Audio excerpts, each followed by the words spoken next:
psykologiens videnskabsteori og metode. Som vi har arbejdet med, så består psykologien af mange forskellige psykologiske retninger, og for at gøre det endnu vanskeligere, så knytter de psykologiske retninger an til forskellige videnskabelige traditioner. Psykologien knytter an til den naturvidenskabelige tradition, den humanistiske tradition og den samfundsvidenskabelige tradition. Jeg forsøger, at man kan følge med musen, men det er ikke altid, den lige rammer dig. Inden for de tre traditioner, der benytter man sig af forskellige undersøgelsesmetoder, som selvfølgelig er tilpasset det man vil undersøge. Og for at se på, hvordan de psykologiske retninger de udspringer i de tre videnskabelige traditioner, så vil jeg tage udgangspunkt i det her skema, som er fra psykologiens veje. Den naturvidenskabelige tradition har naturen og den fysiske verden som omdrejningspunkt. Den betragter mennesket som et biologisk væsen, som er bestemt af arv og miljø. Formålet det er at finde frem til årsager og almen gældende lovmæssigheder, som ligger bag menneskets adfærd. Et eksempel på sådan en almen gældende lovmæssighed, det kunne være betingede reaktioner eller betingede reflekser, og der kan I eksempelvis tænke på de der betingede reaktioner, som Pavlov kom frem til i hans hundeforsøg. Det er det der sådan er formålet at finde frem til. Inden for psykologien der er det især evolutionær psykologien, behaviorismen og den kognitive psykologi, som bygger på den naturvidenskabelige tradition. Inden for evolutionær psykologien er den måde, som vi tænker, føler og handler på, i væsentlig omfang bestemt af medfødte anlæg eller arv. Mennesket er ligesom dyrene i besiddelse af nogle medfødte og nogle instinktive adfærdsmønstre, vil man sige i evolutionær psykologien. Så nogle medfødte og instinktive arvemønstre, som vi har til fælles med dyrene, det kunne være sådan noget som aggressions- og kampinstinktet. Hvis man forestiller sig en situation, hvor man føler sig truet på livet, så kan man have nogle rent instinktive adfærdsmønstre. Det kunne eksempelvis være, at man valgte at løbe væk, eller hvis det var kampinstinktet, så kunne det være, at man valgte at tage kampen op. Fokuset i evolutionær psykologien, det er altså på gener, instinkter og medfødte anlæg. Hvis man skal nævne nogle repræsentanter for evolutionær psykologien, så kunne det være Darwin eller Lorenz.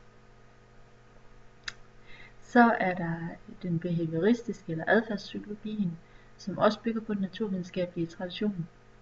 Inden for behaviorismen, der er det den måde, som vi tænker, føler og handler på, bestemt af ydre påvirkninger fra miljøet, altså at man får nogle stimuli, og så kommer der en respons. Og her kan I tænke på de klassiske og operante betænkninger. Fokus er på indlæring og på betænkninger. Repræsentanter for behaviorismen kunne være Watson, eller Skinner, eller Pavlov, eller Bandura eksempelvis. Og den sidste nyere retning inden for, som har ladet sig inspirere af den naturvidenskabelige tradition, det er kognitionspsykologien. Inden for kognitionspsykologien, der er den måde, vi tænker, føler og handler på, bestemt af de kognitive skemaer, vi har opbygget. Vi har gennem nogle generaliserede erfaringer opbygget et kognitivt skema, som fortæller os, hvad vi kan forvente i en bestemt situation. For eksempel så vil det forstyrre vores kognitive skema gevaldigt, hvis vi eksempelvis inde på en restaurant får maden serveret, inden vi overhovedet har bestilt den. Fokus i kognitionspsykologien er på perception, hukommelse, tænkning og sprog. Og der har vi så igen også nogle repræsentanter, Ebbinghaus eller Piaget osv. Den naturvidenskabelige metode bygger på en bestemt forskningsmetode. Forskningsmetoden den handler om at sikre en så objektiv og pålidelig viden som muligt. Altså der ligger sådan et grundprincip om, at andre skulle kunne komme frem til samme undersøgelsesresultat. den forskningsmetode, der er inden for naturvidenskabelig metode, det kalder man for en positivistisk metode.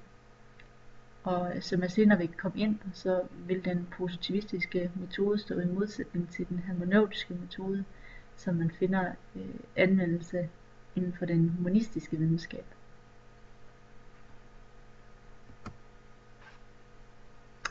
Den humanistiske videnskabstradition har mennesket som et individ med bevidste hensigter og en fri vilje som omdrejningspunkt. Formålet det er at søge efter det særlige ved det enkelte individ, altså hvad er det for nogle motiver, hensigter og meninger, der ligger bag. Inden for psykologien der er det især psykoanalysen og den eksistentielle og humanistiske psykologi, som bygger på den humanistiske tradition.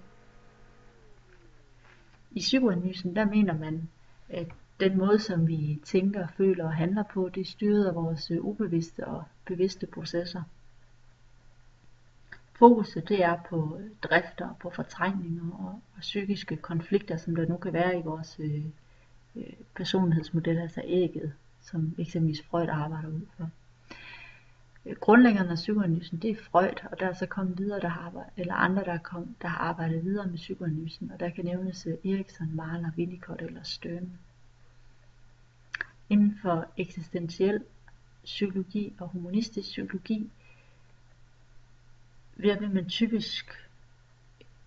vil man se på, den måde man vil se på mennesket er på, at vi tænker, føler og handler. Den måde som vi tænker, føler og handler på, det i vid omfang er bestemt af os selv, eller at vi i hvert fald selv kan kontrollere os selv. Mennesket det er frit, og vi har en masse valg, vi skal træffe, og vi skal selvfølgelig også tage ansvar for vores valg.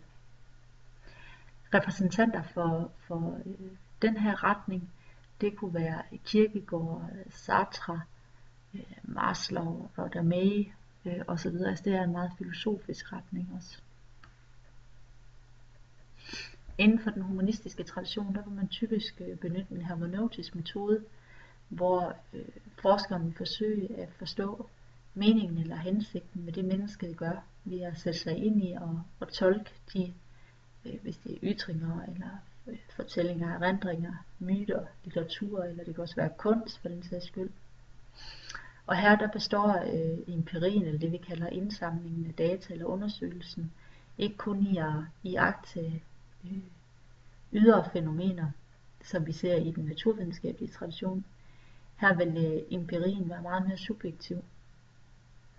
For eksempel så kan en bestemt adfærd eller ytring hos et menneske blive fortolket eller forstået på mange forskellige måder inden for den hermeneutiske metode.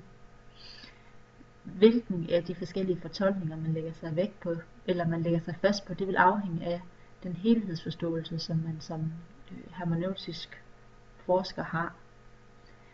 Den hermeneutiske forsker vil man også kunne se, vil aldrig nogensinde nå frem til en endegyldig eller en objektiv forståelse af sit materiale. Jeg vil hele tiden forsøge at skabe sådan en helhedsforståelse eller fortolkning, som kan give den mest sammenhængende eller meningsfulde forståelse af de her dele, som han er ved at undersøge.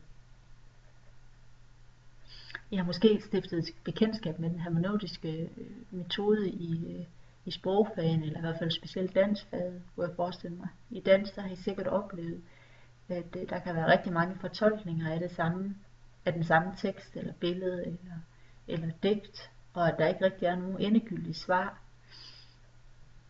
på analysen i modsætning til i de naturvidenskabelige fag, hvor I vil have hvor I vil nå frem til et resultat, som I kan sætte 2 streger under.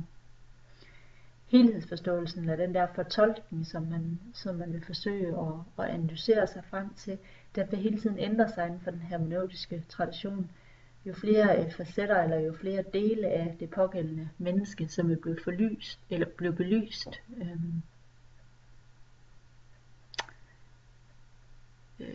så vil man simpelthen skabe sig en ny helhedsforståelse. Så den vil hele tiden være under ændring.